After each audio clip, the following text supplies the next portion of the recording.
All right, now we're going to look at vertical asymptotes of rational functions. These actually are Mr. Alessio's favorite type of asymptote. So let's go back to that first function here, x plus 1, x squared minus x minus 6. Vertical asymptotes are just graphical or picture versions of domain restrictions. So if I had a vertical asymptote here at 3, let's say, that means my domain on my function would have been all x, but x could not be 3. The other domain restriction could be a whole. So vertical asymptotes are not the only domain restrictions, okay? So for like this guy here, we want to basically find the domain to find vertical asymptotes. That's where we start. So let me see if I can factor this one correctly this time. It's going to be minus 3. Oh, it was the other one I did wrong, right? This one I did correctly.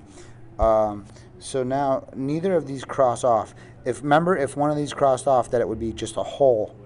Okay, it would still be a domain restriction, but it would be a whole, not a vertical asymptote. Since neither of these can be removed, they are both non-removable discontinuities. Therefore, they are vertical asymptotes. So you would have a vertical asymptote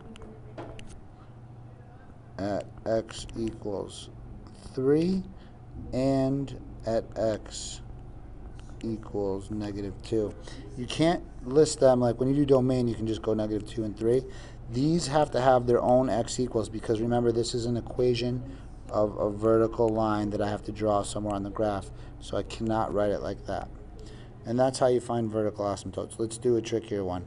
Not all discontinuities are vertical asymptotes. The removable kind are not. So again, x squared minus 4 up top.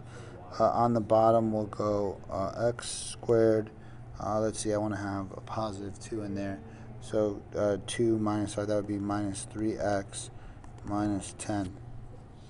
So if we're finding vertical asymptotes, we have to find what makes the denominator 0. We have to find our discontinuities. So I'm going to factor if possible. It's going to be -5 plus 2. So that means there's discontinuities at x equals 5 and x equals -2. The question is, are they both non-removable? Well, I don't know until I factor the top. Looks like this one could cross off. I'm not actually going to cross it off, but if I wanted to, I could. So this is removable. Therefore, it's a whole. This one's non-removable.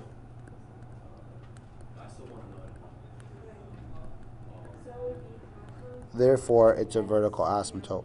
So f of x in this case has a vertical asymptote